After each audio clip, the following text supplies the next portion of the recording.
everybody, my name's Georgia. I'm James. I'm a sophomore at CSU. I'm a sophomore as well, and today we're in Rocky Mountain National Park filming for our case management project. Awesome. We chose Rocky Mountain National Park because, it's beautiful. Just look at this. Come on. It's got a lot of amazing history to it, and it's just a staple in national parks. Growing up in Colorado, I've come here before, and I thought it'd be a really good opportunity to learn more about the park and get in touch with my roots. Make your own song. See if we're allowed to. Oh, I could. I honestly could. You could. Well, okay, I watched this little video thing yesterday. Direct threats to Rocky Mountain National Park include climate change, nitrogen deposition, chronic wasting disease, West Nile virus, and pine beetles. One of Rocky Mountain National Park's current threats is the bark beetles. The priorities for mitigation of the effects of beetles are focused on removing hazard trees and hazard fuels tied to the protection of life and property. The hazardous trees are the trees along road corridors, campgrounds, parking lots, housing areas, and visitor centers. The material consolidated from the tree removals is being used in park trails or construction projects. Another priority revolving around our focused threat is the spraying of carbaryl. The spraying of high-value trees has been very effective in preventing beetle attacks in those trees. However, spraying is only effective when it is applied directly to trunks, and each tree must be sprayed every year until the outbreak has subsided.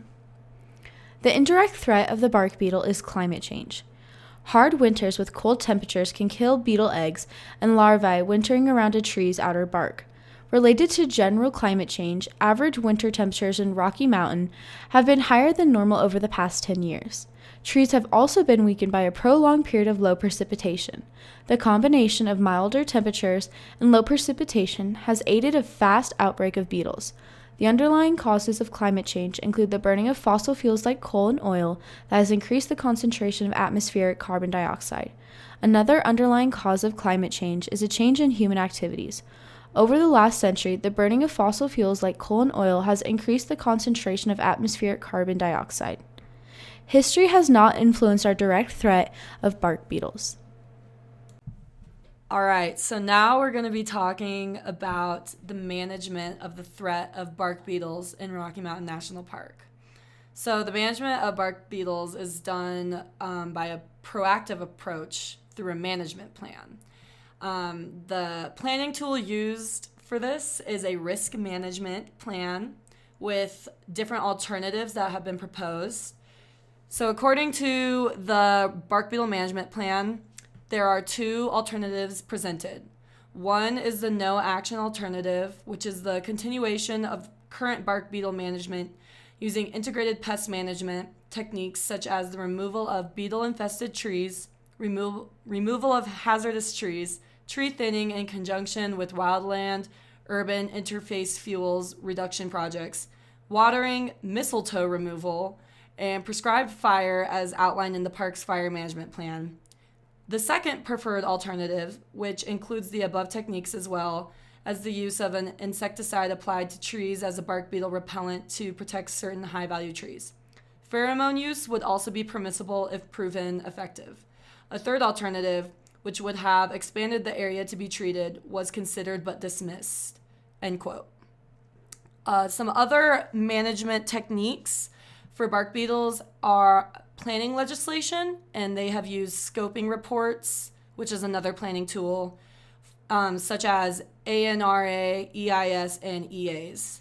They also have ran programs to educate the public. So to answer the question if these management techniques have been successful or not, I would say yes and no. Yes, they have been successful in some ways because they are able to mitigate some of the effects of bark beetles through management techniques, but also no, because according to the National Park Service website, there is no effective means of controlling a large beetle outbreak in such a vast area as the park's backcountry, which comprises about 95% of the park. Therefore, bark beetle populations in the backcountry are allowed to fluctuate under the natural processes, with some limited mitigation work occurring around some designated backcountry campsites. The issue of beetles, the changing forests of the western United States and Canada, as well as the changing landscape of Rocky Mountain National Park, are reminders to us all of nature's ability to change beyond human control. End quote. Different management principles have also been applied in dealing with the mitigation of bark beetles. One of these principles includes the precautionary principle, and it is used in the proactive approach to manage the threat of bark beetles. This is important because managers want to anticipate and stop the spread of beetles before it actually happens. Another principle is working with stakeholders, and this has been utilized for mitigating bark beetles. Some of these stakeholders include inholders, adjacent landowners, and local county, state, and federal agencies. It is important to apply this principle when cutting and spraying trees because that can interfere with people's property, tinder use, etc. The final management principle is environmental planning processes.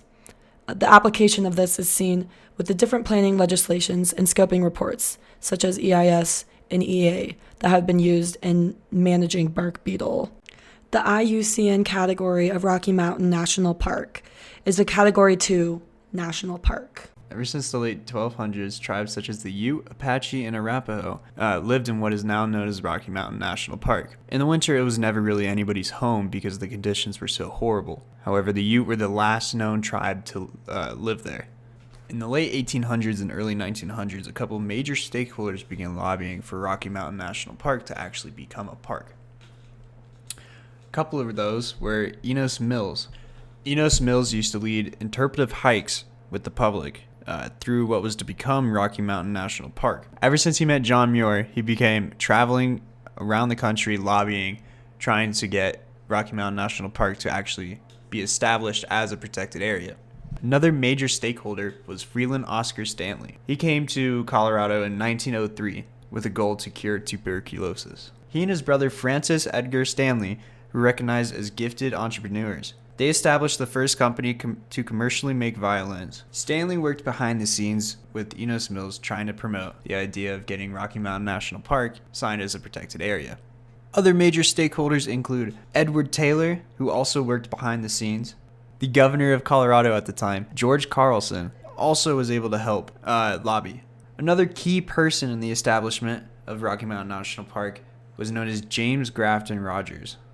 He was an attorney, educator, author, statesman, musician, and composer. He founded the Colorado Mountain Club, which helped the public see the beauty of Rocky Mountain National Park. Later on in 1915, Woodrow Wilson signed the Rocky Mountain National Park Act, officially declaring it as a protected area.